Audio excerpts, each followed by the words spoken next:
I stood before the full-length mirror in our bedroom, smoothing down the fabric of my dress for the third time. The navy blue gown hugged every curve of my body, and I knew exactly what that meant. I knew what Derek would say before he even opened his mouth. The Philadelphia skyline glittered through our penthouse windows, the city lights reflecting off the Schuylkill River like scattered diamonds. It was mid-November, and the first snow of the season had started falling earlier that afternoon, coating the streets in a thin layer of white that made everything look cleaner than it actually was. "Are you really wearing that?" Derek's voice cut through my thoughts like a blade I had grown too familiar with. I turned to face my husband of 8 years. He stood in the doorway of our walk-in closet, adjusting his Rolex, his tailored Tom Ford tuxedo fitting him perfectly. Derek was handsome in that conventional way that opened doors and closed minds, square jaw, blue eyes, salt and pepper hair that made him look distinguished rather than aging.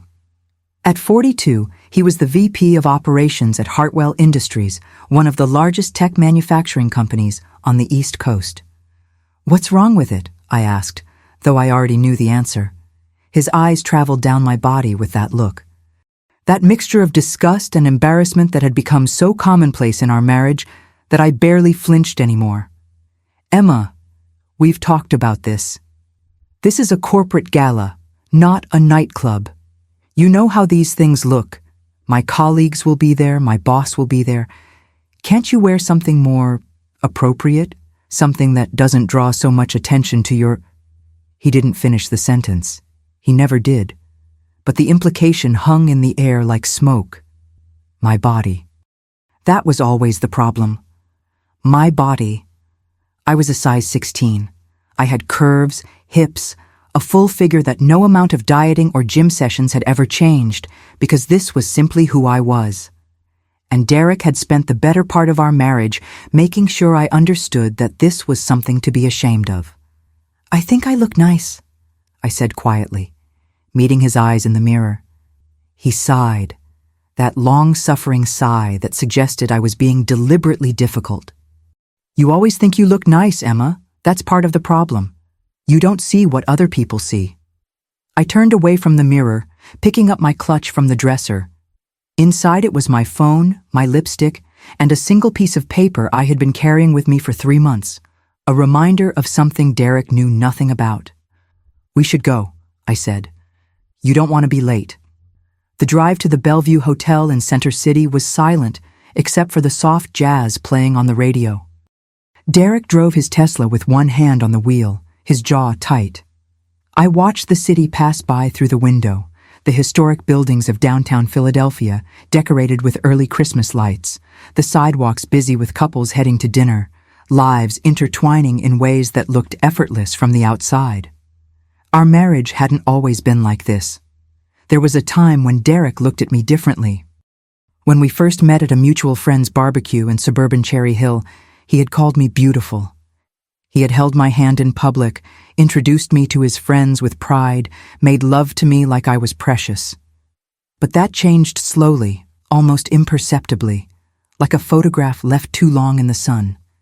It started with small comments about my portions at dinner, then suggestions about gym memberships, then the way he stopped touching me in bed unless the lights were off. By the time his career took off 3 years ago, I had become something he tolerated rather than loved, a liability he managed rather than a partner he cherished. We pulled up to the Bellevue, and a valet immediately approached. The hotel was magnificent, all Gilded Age grandeur and modern luxury, its facade lit up against the darkening sky. Derek handed over his keys without a word, and I followed him through the revolving doors into the warmth. The grand ballroom was on the 3rd floor, and as we rode the elevator up, Derek finally spoke. "Listen, Emma. Tonight is important for me. Richard Hartwell himself will be there, the CEO. He's been considering me for the EVP position, and this gala is basically an audition, so I need you to just blend in. Don't draw attention, don't talk too much. Just smile and stay in the background. Can you do that for me?" I looked at my husband, at the man I had once believed would stand beside me through anything, and nodded. "Of course," I said. The elevator doors opened, and the sounds of the gala spilled out. Classical music played by a live string quartet, the clink of champagne glasses, the murmur of 200 voices engaged in the careful dance of corporate networking. Derek straightened his bow tie and stepped out first. I followed, my heels clicking on the marble floor. And then, as we approached the entrance where a cluster of his colleagues stood, Derek turned to me with a smile that didn't reach his eyes. "Stay here for a second," he said. "I need to greet some people first." I watched as he walked toward a group of men in expensive suits, watched as they laughed and shook hands, watched as one of them glanced in my direction with a questioning look. Derek said something, and they all turned to look at me. Then they laughed. Not cruel laughter, but dismissive. The kind of laughter that says someone has made a joke at someone else's expense. My hands gripped my clutch tighter. Derek walked back toward me, his colleague James Whitmore following behind. James was tall and thin, with wire-rimmed glasses and the kind of smile that suggested he found most things in life amusing. "Emma," Derek said, and there was something in his voice that made my stomach tighten. "This is James. He's the director of finance." James extended his hand, and I shook it. "Nice to meet you," I said. "James was just asking who you were," Derek continued, and then he said the words that would change everything. "I told him you were helping out with the catering staff tonight, making sure everything runs smoothly." The world seemed to tilt slightly. James smiled awkwardly. "Oh, well, that's very hands-on of you. The event does look wonderfully organized." I stared at my husband, at the man who had just introduced me, his wife, as part of the catering staff, as someone hired to serve rather than someone who belonged. Derek's eyes met mine, and in them I saw a warning. Play along. Don't make a scene. This is easier for both of us. And in that moment, I made a choice. I smiled at James. "Yes," I said softly. "I always try to make sure every detail is perfect." Derek relaxed visibly, and James nodded before excusing himself back to the group. My husband leaned in close, his cologne familiar and nauseating. "Thank you," he whispered. "This is better. Trust me."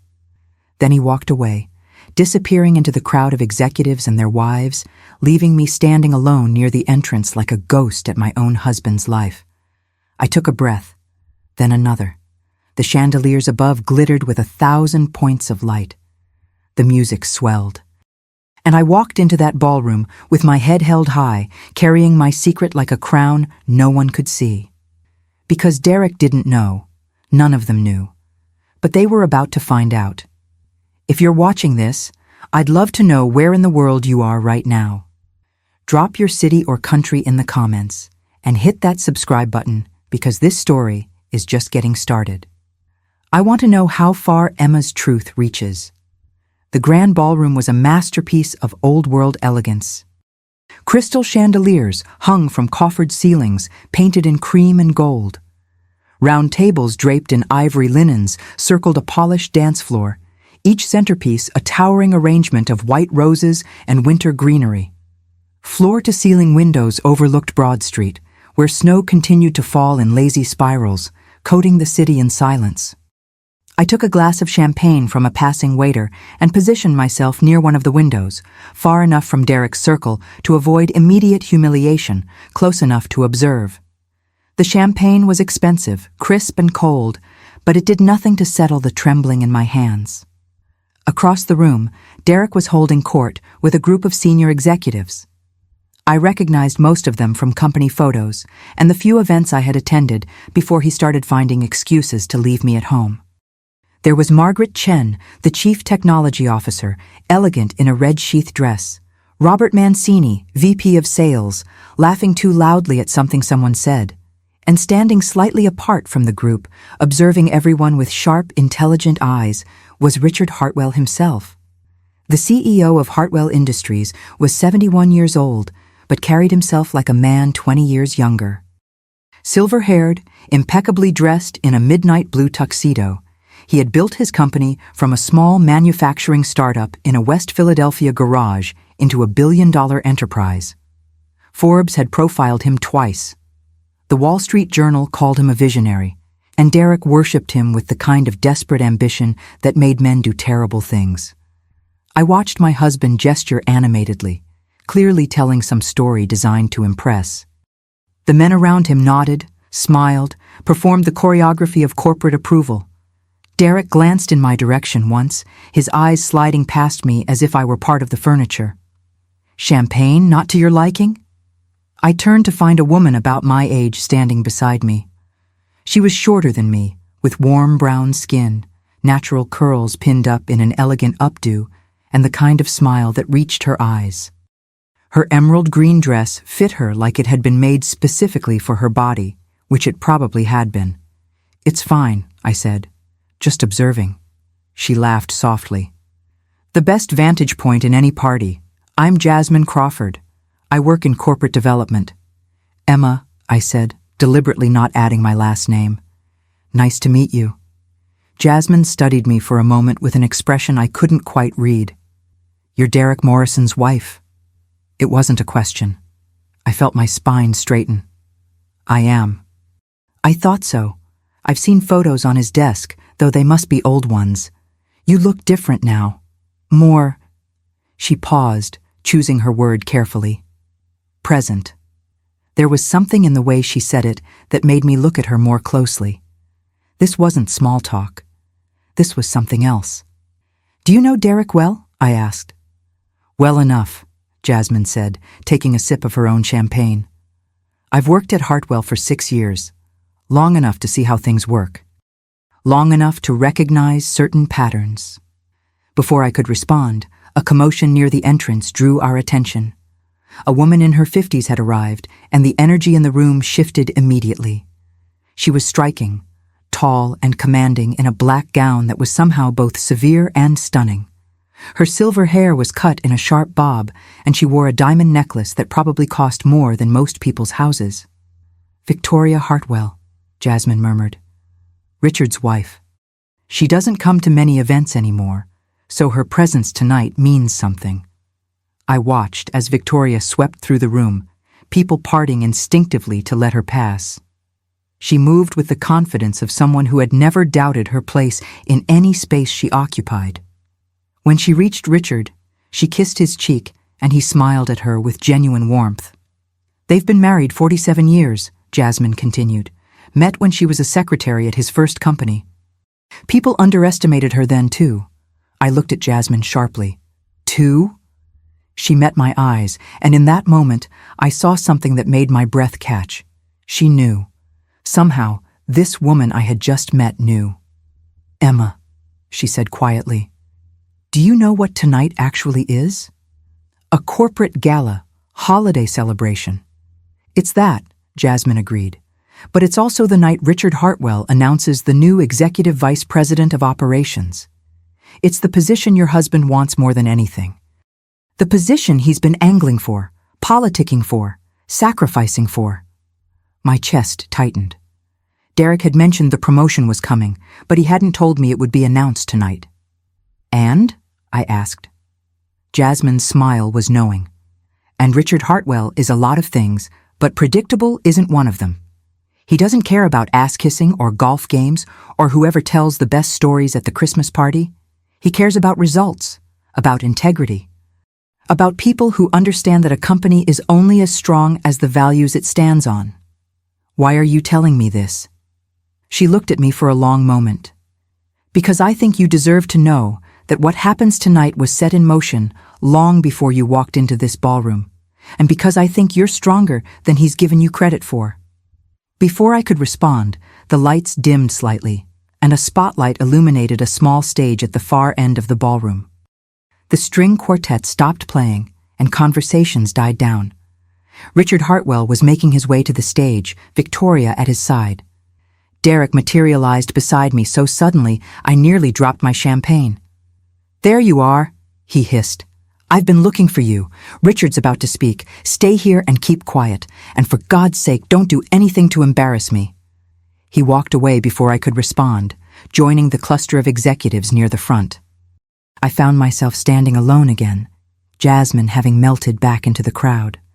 The spotlight seemed brighter now, the room darker, And as Richard Hartwell stepped up to the microphone, adjusting his glasses and surveying the crowd with those sharp eyes, I felt the piece of paper in my clutch seem to grow heavier. "Good evening, everyone," Richard began, his voice warm but commanding. "Thank you all for being here tonight. For those who don't know me well yet, I'm Richard Hartwell, and I have the privilege of leading this incredible company." Polite laughter rippled through the crowd. "Tonight is about celebration," he continued, "about recognizing the extraordinary work of the men and women who make Hartwell Industries not just successful, but meaningful. It's about acknowledging that business isn't just about profit margins and quarterly reports. It's about people, about integrity, about building something that matters." He paused, and in that pause, I saw Derek lean forward slightly, his entire body tense with anticipation. "Which is why," Richard said, "I want to start tonight by recognizing someone whose work has been absolutely instrumental to our success this year. Someone who has shown not just brilliance, but courage. Someone who understood what it means to stand up for what's right, even when it's difficult." The room was absolutely silent. Richard's eyes scanned the crowd, and then, impossibly, they landed on me. "Emma Morrison," he said clearly, "would you please join me on stage?" The world stopped. Every head in the ballroom turned toward me. Every eye found me standing by the window, champagne glass frozen halfway to my lips. I heard someone gasp, heard the rustle of expensive fabric as 200 people shifted to look at the woman in the navy blue dress who Derek Morrison had introduced as catering staff. And then I heard something else. Derek's voice, strangled and confused, saying my name like a question he had no answer for. I set down my champagne glass on the windowsill. I took a breath that seemed to fill my entire body. And I started walking toward the stage, my heels clicking on the marble floor, every step carrying me toward a truth that had been waiting 8 months to be revealed. Behind me, I heard Derek say something sharp to one of his colleagues, heard someone whisper frantically. But I didn't turn around. I kept my eyes on Richard Hartwell, who was smiling at me with something that looked like respect.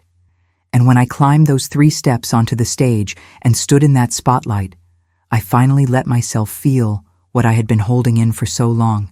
Not shame, not fear, but power. What do you think Richard is about to reveal? Drop your theory in the comments. I need to know if you're feeling what I'm feeling right now. The spotlight was warm on my skin, almost uncomfortably so. I could feel 300 eyes on me, the weight of their attention, their confusion, their sudden desperate need to understand who I actually was. The champagne I had been drinking moments ago sat sour in my stomach. Richard Hartwell extended his hand, and I took it. His grip was firm, steady. Up close, I could see the laugh lines around his eyes, the careful way he held himself, like a man who had learned long ago that every gesture mattered. "Ladies and gentlemen," Richard said, his voice filling the ballroom through speakers I couldn't see, "I'd like you all to meet Emma Morrison, though I suspect many of you already think you know who she is." There was a ripple of uncomfortable laughter. Somewhere in that crowd, my husband stood frozen. I could feel it, that particular quality of shock that comes when the world you thought you understood suddenly reveals itself to be something else entirely. "Emma," Richard continued, turning to me with genuine warmth, "came to me 8 months ago with something that would have been easier to ignore, something that would have been safer to pretend she didn't see. But she didn't ignore it. She didn't look away. And because of her courage, Hartwell Industries avoided what could have been a catastrophic legal and ethical disaster." My heart hammered in my chest. This was real. This was actually happening. Richard turned back to the crowd. "Earlier this year, Emma discovered evidence of significant financial irregularities in our operations division. Specifically, she uncovered a systematic scheme to inflate vendor contracts and skim funds into private accounts. The total amount we're talking about was approaching $2 million. A collective gasp moved through the ballroom like wind through grass. I saw Margaret Chen's hand fly to her mouth, saw Robert Mancini take a step backward, and saw Derek, my husband, go absolutely white. Now here's what makes Emma's actions particularly remarkable, Richard continued. She didn't work for Hartwell Industries. She had no official connection to our company. She could have walked away. Instead, she compiled documentation, cross-referenced accounts, and brought me evidence so thorough that our forensic accountants confirmed everything within a week. He paused, letting that sink in. Emma Morrison, he said, is a certified fraud examiner and forensic accountant. She runs her own consulting firm from her home in Rittenhouse Square. And when she discovered what was happening at the company where her husband worked, she made a choice that I imagine was extraordinarily difficult. She chose integrity over comfort. She chose truth over loyalty. Victoria Hartwell, standing just off to the side of the stage, was watching me with an expression I recognized. It was the look of one woman acknowledging another's battle scars. The investigation that followed Emma's disclosure has been ongoing for the past 8 months, Richard said. We've worked with federal authorities. We've cooperated fully with auditors. And we've terminated employment for everyone involved in the scheme. Another pause. Heavier this time. Which brings us to tonight. Richard turned to face the crowd fully, his expression hardening in a way that made him look every bit the ruthless businessman he had once been. Derek Morrison, he said, his voice cutting through the room like a knife. Please, step forward. The silence that followed was absolute. I watched my husband emerge from the crowd, his face a mask of barely controlled panic. He climbed the stairs to the stage with legs that looked uncertain, and when he stood beside me, I could smell his fear beneath his expensive cologne. Derek, Richard said, his tone now ice-cold. You were VP of Operations during the entire period these fraudulent activities took place. The scheme ran through vendor contracts that required your signature approval. The accounts used were ones you had access to, and when your own wife tried to discuss her concerns with you, you dismissed her. Derek's jaw worked silently. Beside him, I stood perfectly still, remembering every conversation, every moment I had tried to bring up what I was seeing. It had started innocuously. I had been working from home on a fraud case for a retail client when Derek left his laptop open on the kitchen counter. I hadn't meant to look. But a notification popped up, an email about a vendor payment that seemed oddly large. And because fraud examination is what I do, because I can't help but see patterns where others see randomness, I looked closer. What I found over the next 3 weeks, as I carefully, methodically dug through records Derek had left accessible, was a web of inflated invoices, fake vendor accounts, and systematic theft that would have made my professors at the University of Pennsylvania proud of my detective work, even as it broke my heart. I had gone to Derek first. Of course I had. He was my husband. You're imagining things, he had said, barely looking up from his phone. You see fraud everywhere because that's what you do for a living. Not everything is a conspiracy, Emma. When I pressed, he got angry. Are you seriously questioning my integrity? After everything I've done for us? For you? Maybe if you spent less time playing detective and more time at the gym, you'd have something better to do with your time. I had gone quiet after that, but I hadn't stopped working. Derek, Richard continued, pulling me back to the present, our investigation concluded that while you weren't the architect of this scheme, you were negligent to the point of complicity. You ignored red flags, you failed to exercise proper oversight, and you prioritized your own advancement over the health and integrity of this company. Derek finally found his voice. Richard, I can explain. I didn't know. I was focused on operations metrics, on efficiency. I trusted my team. Your wife didn't trust them, Richard shot back. Your wife, whom you've introduced to various people tonight as catering staff, saw what you missed, or what you chose not to see. The room erupted in whispers. I heard someone say, catering staff, in a shocked voice. Heard the rustle of people turning to their neighbors, sharing information, putting pieces together. Derek turned to me then, and the look on his face was something between betrayal and rage. You went behind my back. To my boss. You sabotaged my career. For the first time since stepping onto that stage, I spoke. I reported fraud, I said quietly. my voice picked up by the microphone Richard was still holding. I did my job. The job I've trained for. The job I'm certified for. The job you've spent years pretending doesn't matter because it happens from our spare bedroom instead of a corner office. Derek's face flushed red. You had no right. I had every right, I said, my voice stronger now. I had a legal and ethical obligation, and you know what, Derek? I'm done apologizing for being good at what I do. I'm done making myself smaller so you can feel bigger. Richard stepped between us, his presence commanding. Derek Morrison, effective immediately. Your employment with Hartwell Industries is terminated. Security will escort you from the premises. You should expect to hear from our legal team regarding potential civil liability. Derek looked like he might argue, might fight, might do something dramatic. But then he saw the two security officers who had appeared at the base of the stage, and something in him deflated. He looked at me one more time. I hope you're happy, Emma. You've destroyed everything. No, I said softly. You did that yourself. As security escorted Derek from the ballroom, the room erupted in conversation. I stood on that stage, beneath that spotlight, and felt something I hadn't felt in years. Free. Richard turned to the crowd, raising his hands for quiet.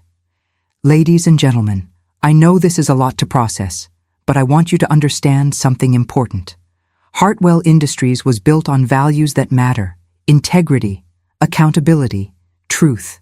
And when someone, anyone, shows us that we're falling short of those values, we don't shoot the messenger. We thank them. He turned to me. Emma, I know the past 8 months have been incredibly difficult. You've endured an investigation, given testimony, and dealt with personal consequences I can't even imagine. On behalf of everyone at Hartwell Industries, thank you. The applause started slowly, then built. Victoria Hartwell was the first to stand, her hands coming together in sharp, decisive claps. Others followed. Jasmine Crawford, who I now understood had known exactly who I was, stood and smiled at me with something like pride. Within moments, the entire ballroom was on its feet. And I stood there, in my navy blue dress that hugged every curve of my body, and let myself be seen. Really seen. For the first time in 8 years. How would you have handled Derek's reaction? Tell me in the comments, because this story is about to take another turn you won't see coming. The applause eventually faded, but the energy in the room remained electric. Richard excused himself to speak with members of the board, and I found myself surrounded by people who suddenly wanted to know everything about me. Margaret Chen from technology shook my hand with genuine enthusiasm. Robert Mancini apologized for laughing earlier at what Derek had said. Even strangers approached, businesswomen in elegant dresses who wanted to tell me they admired my courage. But the person I most wanted to talk to was Jasmine Crawford. I found her near the bar, watching me with that knowing smile I was beginning to understand. You knew, I said, accepting a fresh glass of champagne from the bartender. This whole time, you knew who I was. I've been working with Richard's special investigative team, Jasmine admitted. I was the one who helped coordinate with the forensic accountants after you brought everything to light. I've read your reports, Emma. You're brilliant.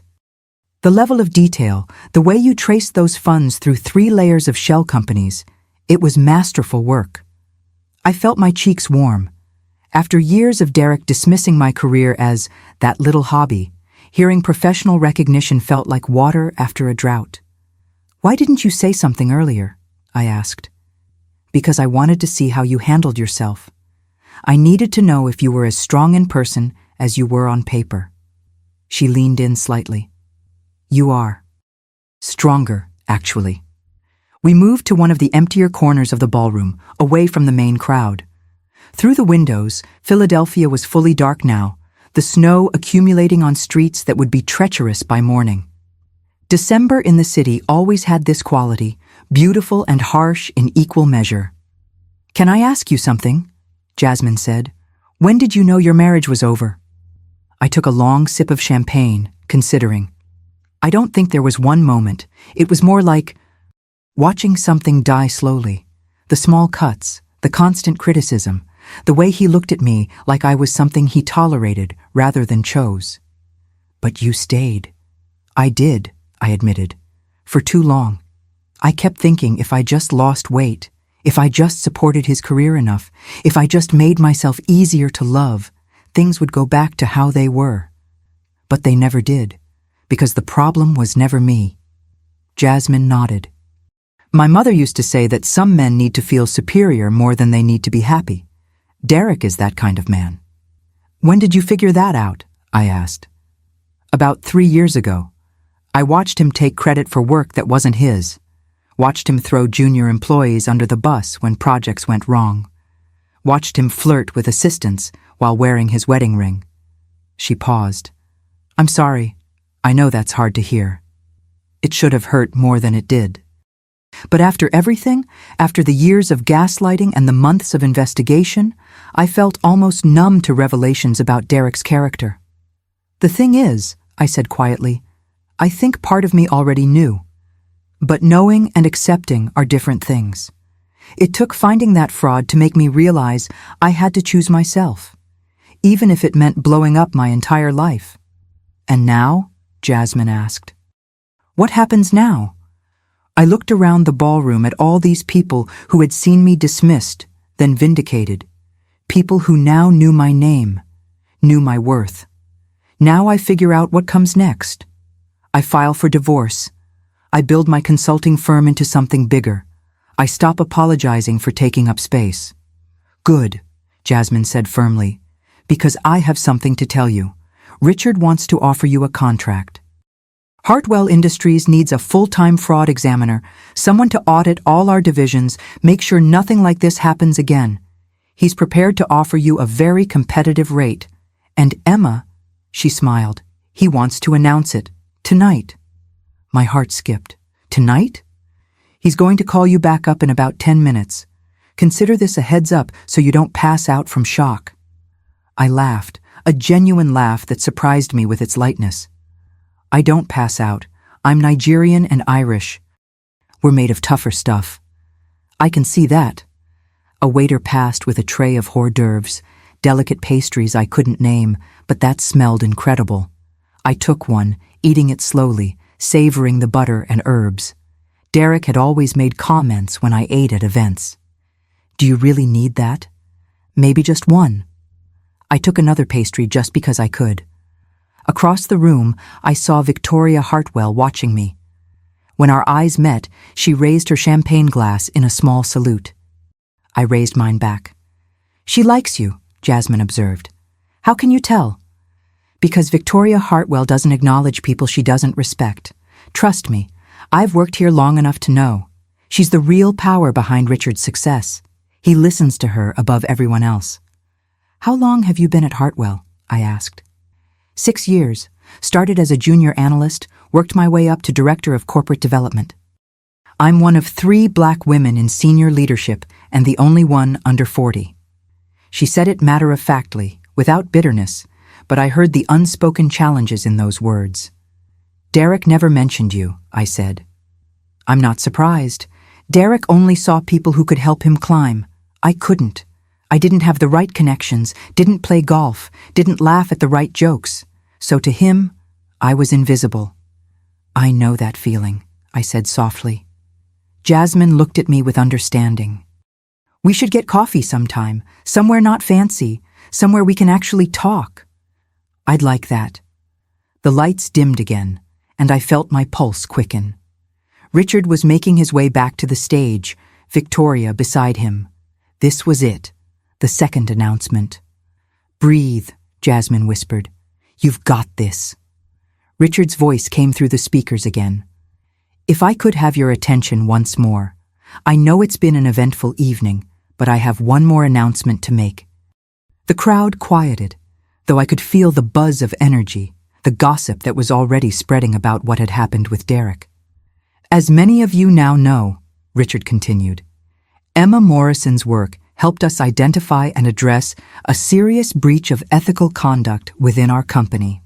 Her expertise in forensic accounting is exceptional. which is why I'm pleased to announce that Hartwell Industries has retained Morrison Forensic Consulting as our primary fraud examination and compliance auditing firm. More applause. I climbed the stairs to the stage again, this time with my head held high, no surprise left to shake me. Richard shook my hand formally, and a photographer appeared to capture the moment. I smiled genuinely for the first time in years at a corporate event. Emma will be conducting comprehensive audits of all our divisions over the next 18 months, Richard said. She'll have full access to our financial records, full authority to investigate any irregularities, and full support from executive leadership. This is about more than compliance. This is about building a culture of integrity from the ground up. He turned to me. Emma, would you like to say a few words? I took the microphone, my hand steady now. Looked out at the crowd of faces, some curious, some supportive, some undoubtedly annoyed that their evening of schmoozing had been disrupted by uncomfortable truths. Thank you, Richard. And thank you to everyone at Hartwell Industries for this opportunity. I want to say something, if I may, about what happened tonight. About what always happens when we choose silence over truth. I paused, gathering my thoughts. For years, I made myself smaller, quieter. I apologized for my body, for my career, for taking up space in rooms where I had every right to be. And I did it because I was taught that being liked mattered more than being respected, that keeping peace mattered more than demanding justice. The ballroom was utterly silent.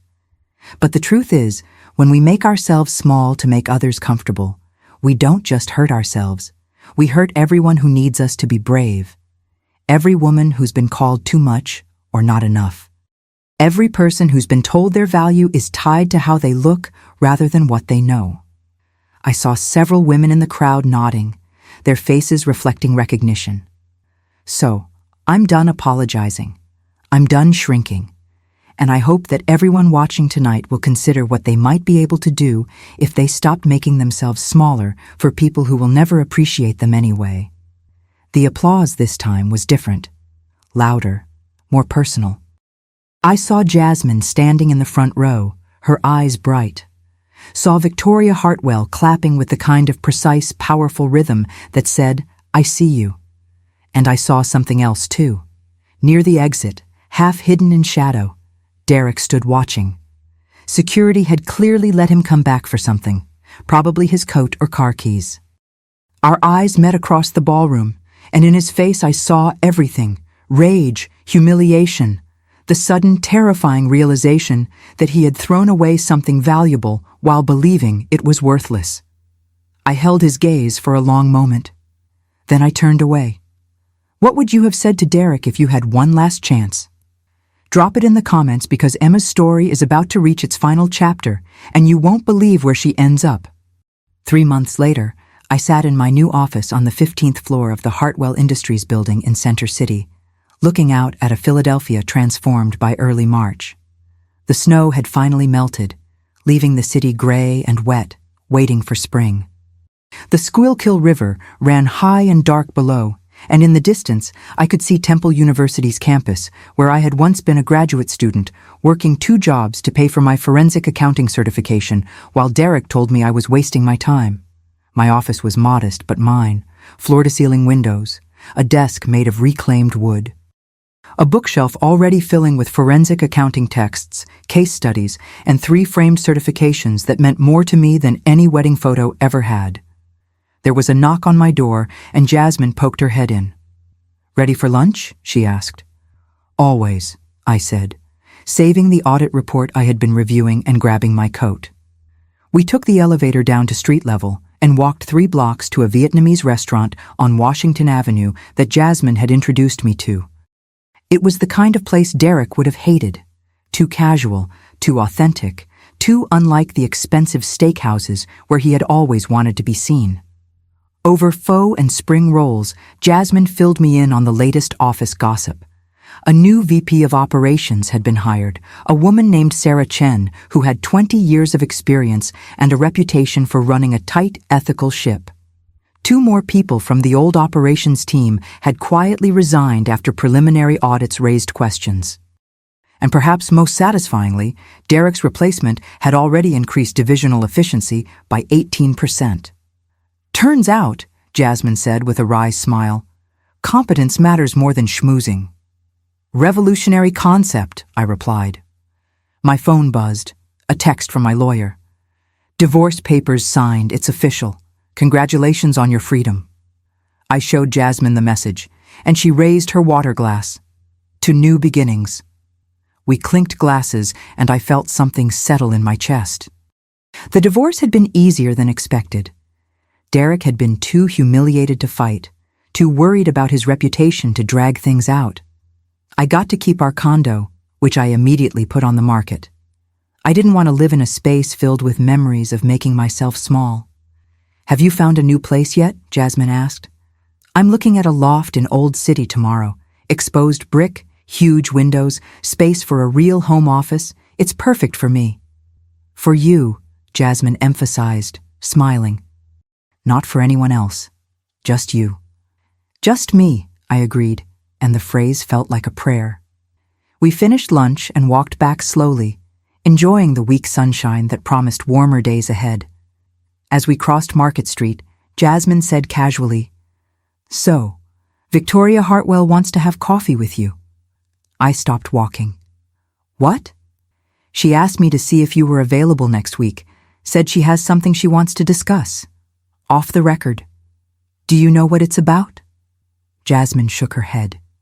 But when Victoria Hartwell wants to meet, you say yes. The meeting happened the following Tuesday at a small cafe near Rittenhouse Square. Victoria was already seated when I arrived, reading the Wall Street Journal over a cappuccino. She looked up as I approached, and that sharp, intelligent gaze fixed on me. Emma, thank you for coming. We ordered coffee, made small talk about the weather, about Hartwell's latest earnings report. Then Victoria set down her cup and leaned forward slightly.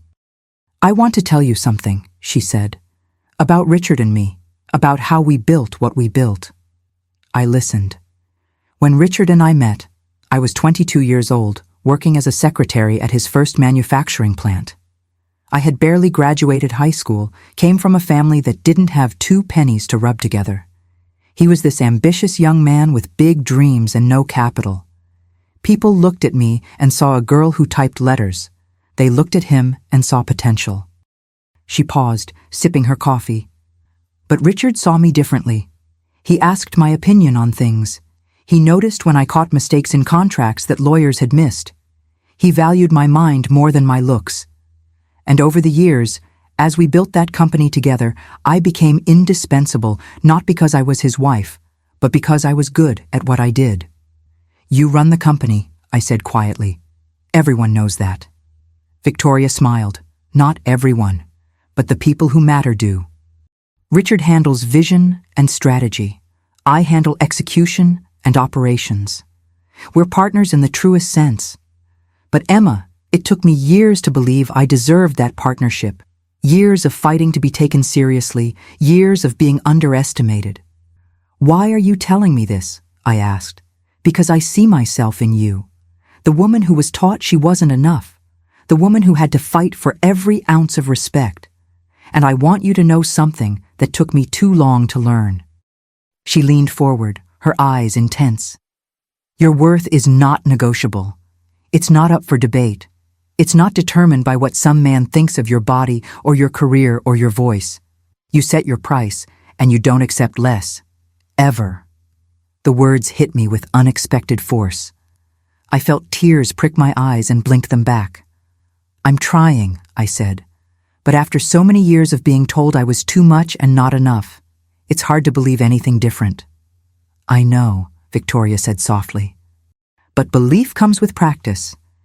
Every time you choose yourself, it gets easier. Every time you refuse to shrink, you get stronger. And Emma, you're already stronger than you think. We talked for another hour. Victoria told me about building businesses in the 70s and 80s as a woman with no formal education. About fighting board members who wanted to sideline her.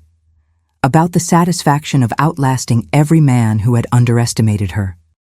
Richard told me what you said at the Gala, Victoria said as we were leaving. About making yourself smaller, That line has been quoted in 3 business journals already. You're becoming something of a symbol. I'm just trying to do my job, I said. No, Victoria corrected gently. You're doing your job while refusing to apologize for existing. That's revolutionary, whether you mean it to be or not. As spring turned to summer, my life took on a shape I had never imagined.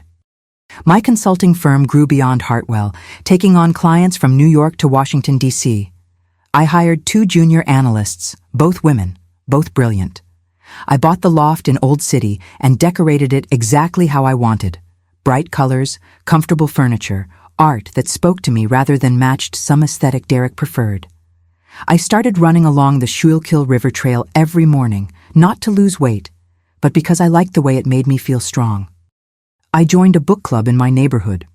I went on 3 dates with different men, enjoyed them all, but felt no urgency to rush into anything. I was learning what it meant to be content alone. On a warm evening in August, I was working late in my office when my phone rang, an unknown Philadelphia number. Emma Morrison, I answered. Emma, it's Derek. I sat back in my chair, surprised to hear his voice. We hadn't spoken since the divorce was finalized. What do you want? I asked, not unkindly, just curious. He paused, and I heard something I had never heard in his voice before. Uncertainty. I wanted to apologize for everything, for how I treated you, for the things I said, for making you feel like you weren't enough when you were always more than enough. I said nothing, waiting. I've been in therapy, he continued, trying to understand why I needed to make you small to feel big, why I was so threatened by your success. My therapist says it's about my own insecurity, my father's expectations, a lot of things. But that doesn't excuse it. Nothing excuses it. No, I agreed. It doesn't. I saw an article about you in Forbes, Derek said, about your firm, about the work you're doing. Emma, you're changing how companies think about fraud prevention. You're speaking at conferences. He laughed, a bitter sound. You're everything I always knew you could be, when I wasn't too scared to admit it. Why are you calling me, Derek? I asked. Because I wanted you to know that I'm sorry. And I wanted to tell you that I'm proud of you. I know I don't have the right to say that anymore, but it's true. You deserved better than what I gave you. I looked out my office window at the city lights, at Philadelphia stretching out in all its complicated beauty. Thank you for saying that, I told him. It means something to hear it. Are you happy? Derek asked. I hope you're happy. And I realized, with a clarity that felt like sunlight, that I was. I am, I said. I really am. We said goodbye, and I hung up, knowing I would probably never speak to him again. But that was okay. He was part of my past, not my future. My future was mine to write. 6 months later, I stood on a stage at the National Association of Fraud Examiners annual conference in Las Vegas, looking out at an audience of 1,500 people. I was giving the keynote address about the Hartwell Industries case, about how one woman's willingness to speak up had prevented millions in fraud and changed an entire corporate culture. But I wasn't talking about fraud prevention. I was talking about what happens when we decide we're worth fighting for. The real fraud, I told that audience, isn't in the financial statements. It's in the lie we tell ourselves that we have to accept less than we deserve. That we have to make ourselves smaller, quieter, more palatable to be worthy of respect. That our value is determined by other people's limited vision of who we can be. I paused, looking at the faces watching me. So many women, so many people who had been underestimated. I spent years believing I was too much and not enough. Too fat, not smart enough. Too ambitious, not pretty enough. And then I discovered $2 million in fraud and realized something.